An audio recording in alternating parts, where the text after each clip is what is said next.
करने में आपके कारण ही तो कर पा रहा हूं। अरे भैया, बिंद ने तो मुझे खूब दिया था, रीवा ने 8 की 8 सीटें जिता दी, लेकिन कांग्रेस ने इनका चेहरा बता दिया कि इनको मुख्यमंत्री बनाएंगे तो ग्वालियर चंबल में घाटा हो गया। अब सूरत इनकी दिखाई और मुख्यमंत्री दादा को बना दिया।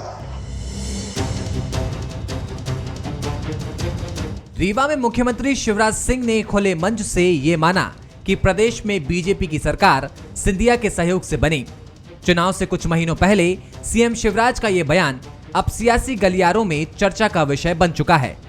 चर्चा तो इस बात की भी है कि इस बार के विधानसभा चुनाव में शिव ज्योति एक्सप्रेस दौड़ती दिखाई देगी। इधर सिंधिया की सक्रियता भी बढ़ती जा रही है। माना जा रहा है कि बीजेपी सिंधिया को महज ग्वालियर चंबल तक ही सीमित नहीं रखेगी, बल्कि उनका इस्तेमाल मालवा, विंध्य और महाकौशल में भी बीजेपी कर सकती है। देखिए, शिवराज और महाराज साथ में हैं और चुनाव का आगाज है और विजय ही विजय है। इसलिए सब एक और नेक भाव से भारतीय जनता पार्टी के नेता मैदान में हैं, जमीन में हैं। इसलिए शिवराज जी हों चाहे महाराज हों, चाहे आम कार्यकर्ता हो जो बूथ पर काम करता है, वो मैदान में है। विकास यात्राएं चल रही हैं, इसलिए केवल दो नहीं, हर एक कार्यकर्ता एक और नेक भाव से जुटा हुआ। जाहिर है कि सिंधिया का ग्वालियर चंबल में अच्छा खासा दबदबा है। 2018 के चुनाव में जब सिंधिया कांग्रेस में थे तो कांग्रेस ने 34 सीटों में से 27 सीटों पर जीत दर्ज की थी। इसलिए बीजेपी उनका उपयोग अन्य अंचलों में भी कर सकती है। वहीं सीएम शिवराज के बयान और उनकी ज्योतिरादित्य सिंधिया के साथ ट्यूनिंग को कांग्रेस अलग नजरिए से देख रही है। कांग्रेस दम भर रही है कि शिव ज्योति एक्सप्रेस से कांग्रेस को कोई खतरा नहीं है। इस बार का माहौल उनके पक्ष में है। अभी तो गए हैं, वहाँ थोड़ी जगह बनाने का प्रयत्न कर रहे हैं और उनके मन में भी बेचैनी है और उनको लेकर बीजेपी में भी बेचैनी है। आने वाला समय आपको इस बात के संकेत दे देगा।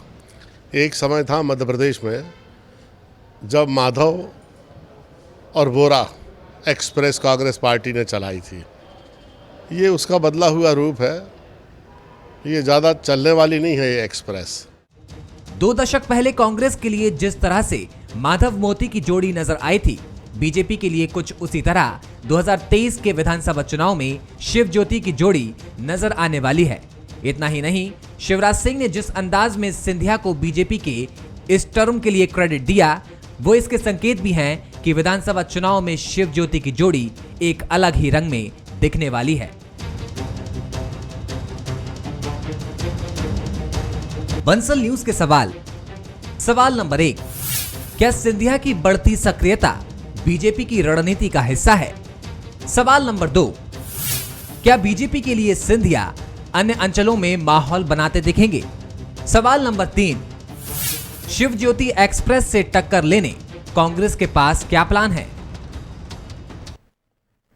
नमस्कार, मैं हूं मनोज सैनी और आज का हमारा मुद्दा है शिव ज्योति एक्सप्रेस। विधानसभा चुनाव में कांग्रेस का मुकाबला शिव ज्योति की जोड़ी से होगा। इसकी बानगी भी रीवा में देखने को मिली। मुख्यमंत्री शिवराज सिंह ने जिस अंदाज में केंद्रीय मंत्री ज्योतिरादित्य सिंधिया का जिक्र किया, उससे यह साफ है कि माधव मोती की जोड़ी की तरह एमपी में शिव ज्योति एक्सप्रेस दौड़ती दिखेगी। वहीं भारतीय जनता पार्टी ग्वालियर चंबल समेत पूरे प्रदेश में सिंधिया का उपयोग भी कर सकती है, जैसा दिखाई दे रहा है। तो कांग्रेस शिवराज और सिंधिया की जोड़ी को अलग नजरिए से देख रही।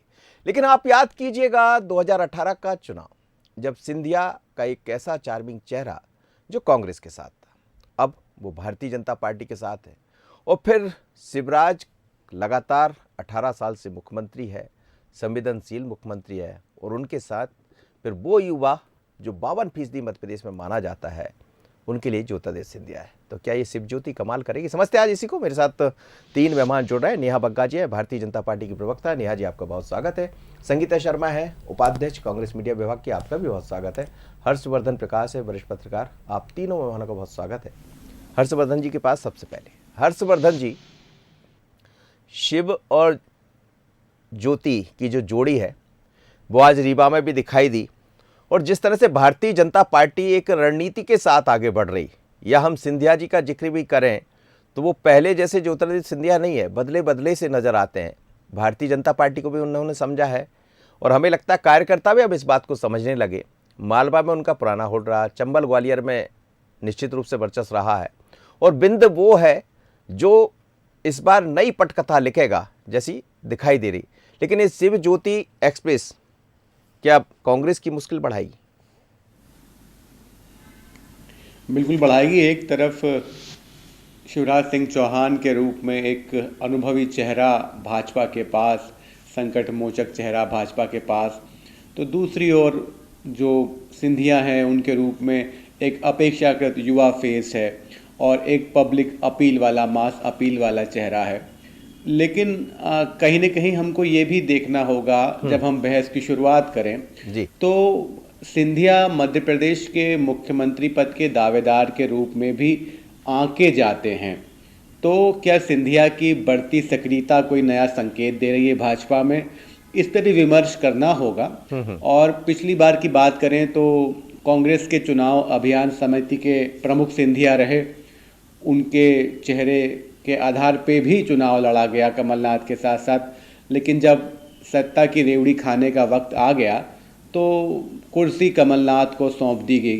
तो उस वक्त का भी दंश कहीं न कहीं सिंधिया के मन में अंदर तक दबा है, जो कि उनकी कथित उपेक्षा से बढ़ते बढ़ते यहाँ तक पहुँच गया कि उन्हें कांग्रेस ही छोड़नी पड़ी। तो महत्वाकांक्षी होना हर नेता का अधिकार है और सियासत में सिंधिया भी महत्वाकांक्षी हो सकते हैं। तो क्या सिंधिया की निगाह मुख्यमंत्री पद की कुर्सी पे भी है, इसको भी देखना होगा। चलिए, तमाम चीजें हैं, निश्चित रूप से राजनीति होती है तो फिर चर्चाएं हर बात पर होती है।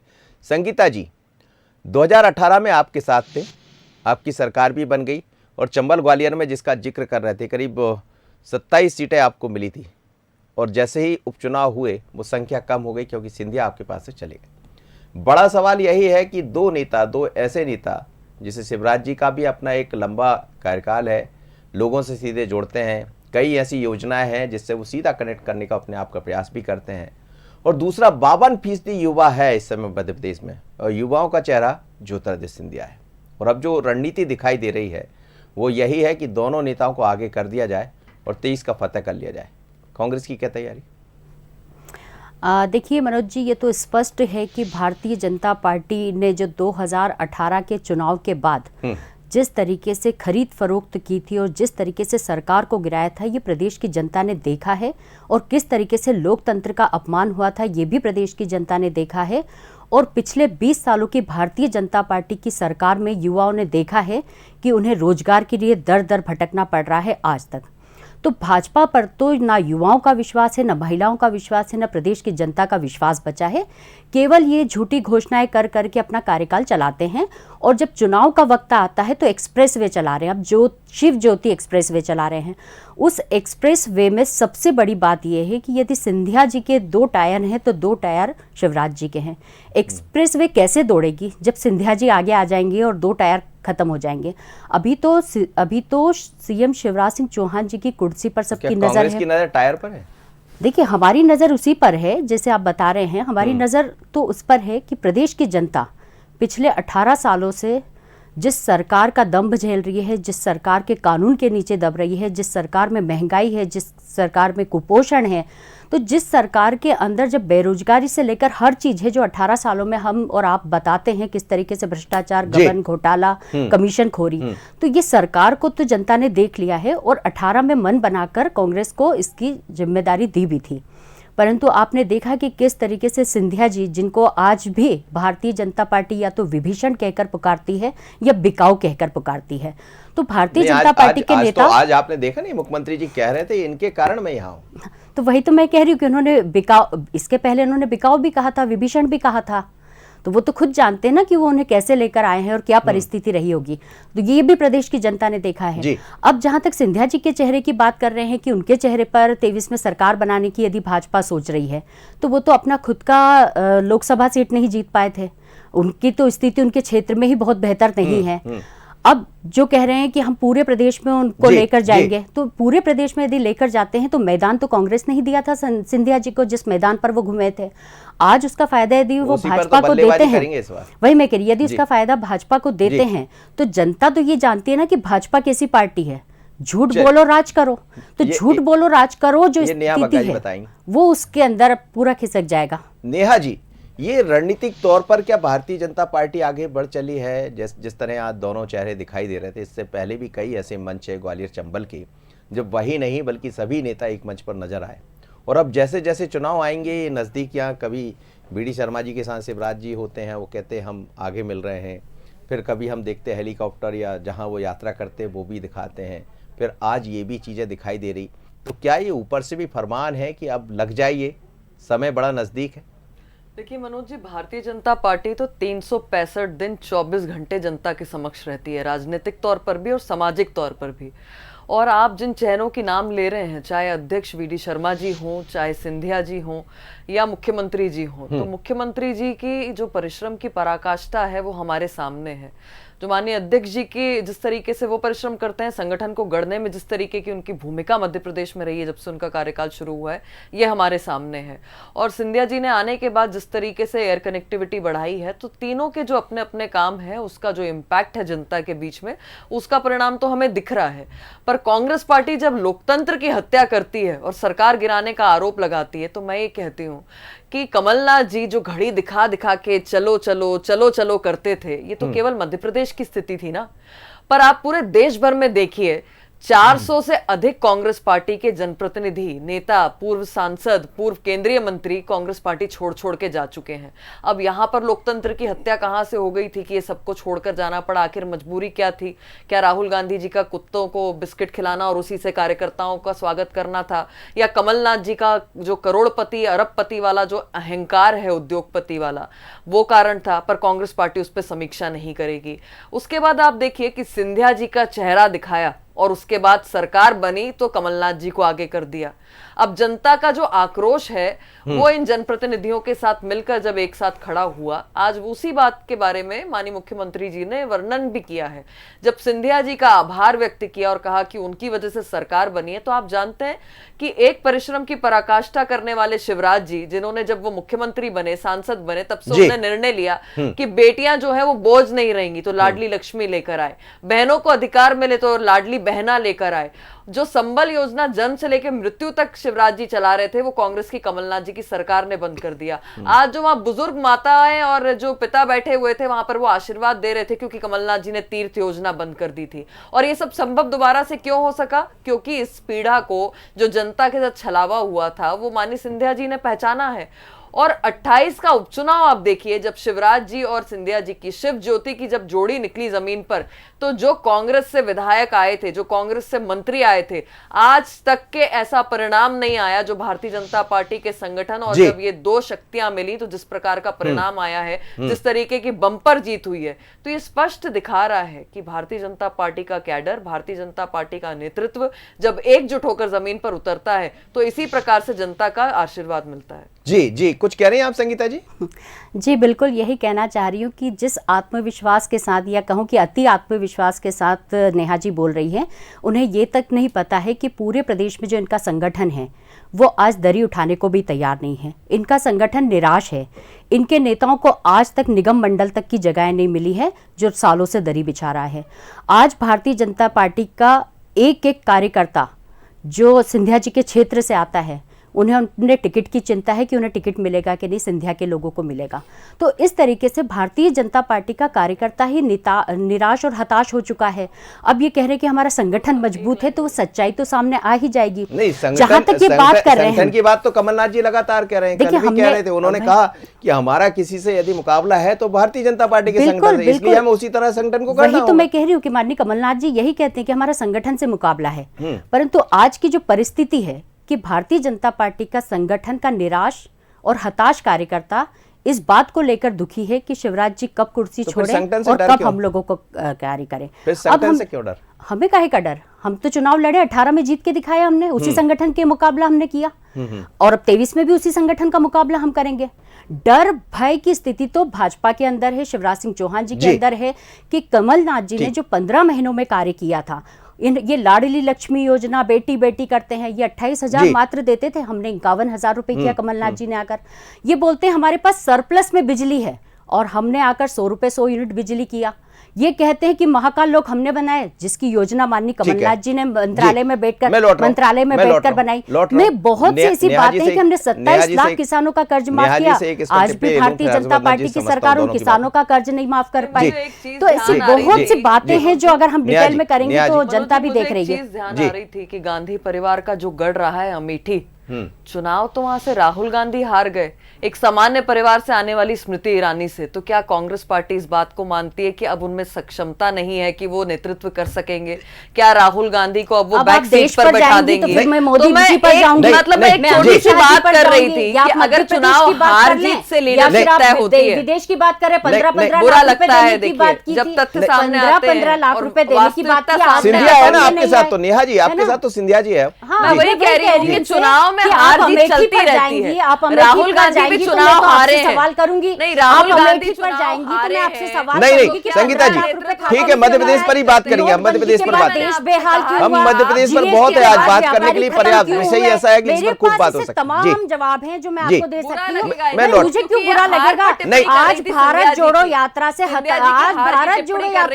परेशान हैं क्यों? आपकी पूरी भारतीय जनता पार्टी की सरकार एक राहुल गांधी जी के पीछे पड़ी हुई है, एक अकेला राहुल गांधी जी इतना भारी पड़ रहा है आप लोगों को। देखिए बुरा लगता है, वही हमें क्यों बुरा लग रहा है? बुरा तो आपको लगता है, बुरा तो आपको लगता है जब मोदी जी कहते हैं 2 करोड़ रोजगार। ठीक, मैं लौटा। हर्षवर्धन जी, हर्षवर्धन जी, रोजगार नहीं मिला, हर्षवर्धन 1 लाख रोजगार कहाँ मिल रहा है? हर्षवर्धन जी, आपको लगता है पिछले 2018 का नारा था हर्षवर्धन जी, माफ करो महाराज हमारा नेता शिवराज। अब शिवराज और महाराज दोनों साथ, तो नया नारा क्या होगा?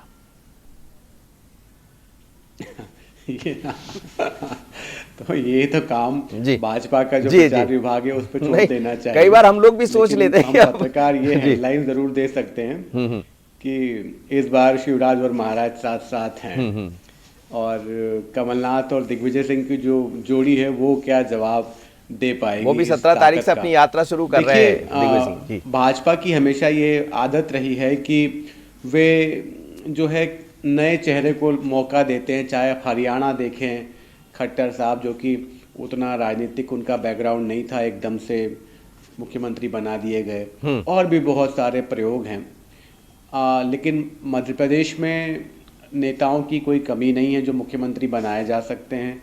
तो कहीं ना कहीं नए नेतृत्व को आगे बढ़ाने के लिए भी भाजपा रणनीतिक तौर पे प्रयास करती रहती है, और मुझे लगता है कि अगर चुनाव जो कि अब कुछ महीनों बाद ही होने हैं, उसमें शिवराज सिंह चौहान और सिंधिया साथ में आएंगे तो एक ताकत होगी। जैसा कि आपने अपने प्रोग्राम में बताया कि ग्वालियर चंबल में उनकी एक विरासत की पकड़ रही है, इसके अलावा मालवा क्षेत्र में भी, उज्जैन में खास तौर पे, इंदौर में उनका लगातार आना जाना रहता है। और मैं आपको बताऊं कि सिंधिया मालवा निमाड़ में कुछ साल पहले एक यात्रा भी निकाल चुके हैं, जो कि उनका एक शक्ति प्रदर्शन था जब वो कांग्रेस में थे जी। तो इस तरीके से 2 बड़े अंचल, और एक मनोज जी आपको बताऊं कि पिछले विधानसभा चुनाव थे उसमें मालवा निमाड़ क्षेत्र में जो कांग्रेस को बढ़त मिली, उससे उसका सत्ता का वनवास खत्म हुआ था। तो मालवा निमाड़ क्षेत्र भी राजनीतिक तौर पे बहुत महत्वपूर्ण है, और भाजपा इसमें सिंधिया का इस्तेमाल करना चाहेगी। बिल्कुल। नेहा वग्गा जी, एक तो आपके पास जो नारा मैं कह रहा था, अब नारा बदल जाएगा, नारा भारतीय जनता पार्टी नया कोई तैयार कर रही होगी, लेकिन बड़ी बात यह भी है कि एक युवा वोटर है, और सिंधिया एक वो है जो कई स्टेट में अपना एक तरह से कहा जाए तो ग्वालियर चंबल के अलावा मालवा की बात कर लें, और अदर स्टेट में भी हम जाते हैं, चाहे गुजरात हो या फिर महाराष्ट्र हो, राजस्थान हो, वो ऐसी जगह भी अपना कहीं ना कहीं प्रभाव छोड़ते हैं। तो जिस तरह की रणनीति के साथ बीजेपी दिखाई दे रही है, इस रणनीति में क्या चेहरा ज्योतिरादित्य सिंधिया का होगा? जैसे हमने कांग्रेस में देखा कि 2 चेहरे दिखाई दे रहे थे, कमलनाथ का और दूसरी तरफ ज्योतिरादित्य सिंधिया का, वैसे ही भारतीय जनता पार्टी में एक तरफ शिवराज जी का चेहरा है जो लगातार जनता के बीच में पैठ रखते हैं, एक तरफ ज्योतिरादित्य सिंधिया का। लेकिन ये रणनीति है क्या भारतीय जनता पार्टी की? क्योंकि हमने कल देखा कि मालवा में परिवार सिंधिया का घूम रहा था, वो अलग अलग उज्जैन में मुलाकात कर रहे थे लोगों से, महाकाल के दर्शन कर रहे थे, कुछ कार्यक्रमों में शामिल हो रहे थे। दूसरी तरफ आज बिंद में दिखाई दे रहे हैं। मालवा में ही ज्योतिरादित्य सिंधिया को कुछ दिन पहले देखा जब वहाँ का एक जल मिशन का कार्यक्रम था जिसमें संघ प्रमुख भी आए थे, उसमें भी वो 2 बार पहुँच गए। तो ये जो लगातार दौरे दिखाई दे रहे हैं, रणनीति तैयार हो गई बिल्कुल। नहीं, देखिए मनोज जी, मुझे लगता है कि आज क्योंकि डिबेट आपकी जो आज का पूरा कार्यक्रम हुआ है शिव ज्योति, उसके इर्द गिर्द आपने रखा हुआ है, पर इस प्रकार से भारतीय जनता पार्टी का जो नेतृत्व है आपको पूरे मध्य प्रदेश में दिखाई देगा। आज जैसे माननीय अध्यक्ष जी जो हैं वो खजुराहो में हैं, उसी प्रकार से मुख्यमंत्री जी और सिंधिया जी आज रीवा में थे। आप देखिए कि गृह मंत्री जी नरोत्तम मिश्रा जी दतिया में लगातार विकास यात्रा में व्यस्त हैं, इंदर सिंह परमार जी अपने क्षेत्र में हैं। तो समस्त जो भारतीय जनता पार्टी का नेतृत्व है, जो मैंने आपसे पूर्व में भी कहा कि हम निरंतर जो है जनता के बीच में रहते हैं, विकास यात्रा मध्य प्रदेश में चल रही है और तमाम सारी जो मध्य प्रदेश की विकास की योजनाएं हैं उसमें जनता का अपार समर्थन, स्नेह मिल रहा है, आशीर्वाद मिल रहा है। और भारतीय जनता पार्टी तो सामूहिक तौर पर ही काम करती है, चुनाव चिन्ह के अपने उसमें ही काम करती है, विचारधारा पर आधारित ही काम करती है, विकास के एजेंडे के साथ ही काम करती है। तो जो समस्त नेतृत्व है भारतीय जनता पार्टी का आपको सभी मंचों पर दिखाई देगा, एक साथ दिखाई देगा, जिस तरीके से अभी दिखाई दे रहा है जी। और फिर यही चैलेंज रहेगा संगीता जी आपके लिए भी। देखिए, अभी तो भारतीय जनता पार्टी की सरकार के अंदर भी और पार्टी के अंदर भी बहुत बुरी कंडीशन चल रही है, जो मैं आपको बता देना चाहती हूँ कि शिवराज जी को तो आज बुला लिया गया संघ प्रमुख ने, वहां जाकर उनकी बैठक शुरू हो गई। 19 तारीख को शिवराज जी ने पूरे मंत्रिमंडल को भोपाल आने के लिए कहा है। कोई उथल पुथल है, कोई जरूरी बात होने वाली है, आप समझ लीजिए वो क्या होने वाली है कुर्सी को लेकर। बड़े लंबे सूत्र हैं। जहां तक कि मैं आपको बता देती हूँ कि जिस तरीके से ये विकास यात्रा की बात कर रही है वो तो पूरी तरीके से फ्लॉप हो गई है। जनता इन्हें नकार रही है, हर विकास यात्रा में इनको पीछे पैर भागना पड़ रहा है। कल तो खंडवा के अंदर इनके एक विधायक जी को पीछे के गेट से जाना पड़ा है इस बार। देखिए, वही तो मैं बता रही, वही युवा इनसे सवाल कर रहा है। चमकता चेहरा आपके पास था वो अब बीजेपी के साथ। वही तो मैं कह रही हूँ कि वही युवा तो इनसे सवाल कर रहे हैं विकास यात्रा में कि क्या किया इन्होंने। नहर की बात की थी कि 10 दिन के अंदर मुख्यमंत्री जी ने कहा था नहर बन जाएगी, 1 साल हो गया, नहर की कोई बात नहीं हुई। तो ये ऐसे सवाल जब विकास यात्रा में इनके सामने आ रहे तो इन्हें पीछे पैर भागना पड़ रहा है। पूरे प्रदेश की जो विकास यात्रा है, कांग्रेस के पास क्या तोड़ है? देखिए, सिंधिया जी हमारे लिए बिल्कुल भी चुनौती नहीं है। सिंधिया जी हमारे यहाँ थे तब भी 22 सीटें ही जीत कर लाए थे, बहुमत उनके पास था नहीं तो वो मुख्यमंत्री नहीं बन पाए। पर अति आत्मविश्वासी उनके जो कार्यकर्ता थे, अति आत्मविश्वासी जो उनके कार्यकर्ता थे, वो बार बार चिल्ला चिल्ला कह रहे थे कि मुख्यमंत्री बनना चाहिए था। जब उनके पास विधायक ही ज्यादा नहीं थे तो मुख्यमंत्री कैसे बन जाते हैं। और आज भी सुन लीजिए, भारतीय जनता पार्टी में भी यदि उनके फेस को आगे लाया जाता और उनके पास विधायक कम रहेंगे तो वो आज भी मुख्यमंत्री नहीं बन पाएंगे, वो चाहे कितना ही ढोल पीट ले। अभी तो स्थिति ये बनी हुई है कि 19 तारीख को कैबिनेट की बैठक हो रही है, भोपाल में बुलाया गया है, उसमें क्या होने वाला है ये चिंता का विषय है। उसी दिन शिव और ज्योति अलग अलग हो जाएंगे 19 तारीख को, आप ये देख लीजिएगा। चलिए हर्षवर्धन जी, एक बड़ी बैठक है हालांकि 19 तारीख को, अब उस बैठक को इससे जोड़कर देखा जाए। ये बात सच है कि बैठक तो होने जा रही और बैठक को लेकर बड़ी चर्चाएं भी चल रही, क्योंकि अचानक विकास यात्रा को छोड़कर बुलाया गया और शिव ज्योति भी दिखाई दे रहा है, साथ में फिर तमाम मंत्री भी यहाँ पहुँच जाएंगे। पर यह माना जाए कि एक तरफ कांग्रेस के लिए चुनौती तो होगा, चेहरा 52% इस समय युवा वोटर है जो सीधा अट्रैक्ट करता है सिंधिया को, या सिंधिया उनको अट्रैक्ट करते हैं। दूसरी तरफ कांग्रेस की तरफ हम देखते हैं तो दिग्विजय सिंह जी है, कमलनाथ जी है, जिनका अपना एक काम करने का तरीका है। यही चुनौती है। देखिए, चैलेंज तो होगा। और जहां तक सिंधिया पे विश्वासघात का जो आरोप लगाया, सिंधिया और उनके जो समर्थक विधायक थे जिन्होंने कांग्रेस छोड़ी भाजपा में आए, उनके खिलाफ जो गद्दारी का जो आरोप था कांग्रेस का, मुझे लगता है वो आरोप जब उपचुनाव के नतीजे आए उसके बाद बहुत कुछ तक मंद पड़ गया। लेकिन कांग्रेस की रणनीति होगी कि इस आरोप को दोहराया जाए अगर भाजपा सिंधिया को आगे कर रही है। दूसरी बात, सिंधिया के भी शक्ति परीक्षण का वक्त होंगे विधानसभा चुनाव। अव्वल तो जो सिंधिया के साथ भाजपा में विधायक आए उनमें से कितने लोगों को भाजपा उन्हीं सीटों पे टिकट देती है। बिल्कुल आप ठीक कह रहे हैं। और ये खुद सिंधिया के सामने भी एक चुनौती रहेगी कि भारतीय जनता पार्टी कैसे क्या आगे चलकर क्या रणनीति के साथ आगे बढ़ती है। लेकिन एक रणनीति बिल्कुल साफ है कि शिव और ज्योति की जो जोड़ी है वो बड़ी एक्सप्रेस की तरह दौड़ने वाली है। अब दौड़ेगी कौन सी जगह, कहाँ कहाँ जाने वाले दोनों, लेकिन बिंद भी वो है जहाँ से बीजेपी के भीतर भी चिंता है कि नया क्या करना है। तो आज से वहाँ से शुरुआत हुई है। अब शिवज्योति को सभी देखना चाहेंगे। आप सभी मेहमानों का बहुत बहुत धन्यवाद। आगे देखिए छत्तीसगढ़ आज का मुद्दा, टारगेट पर सरकार। नमस्कार।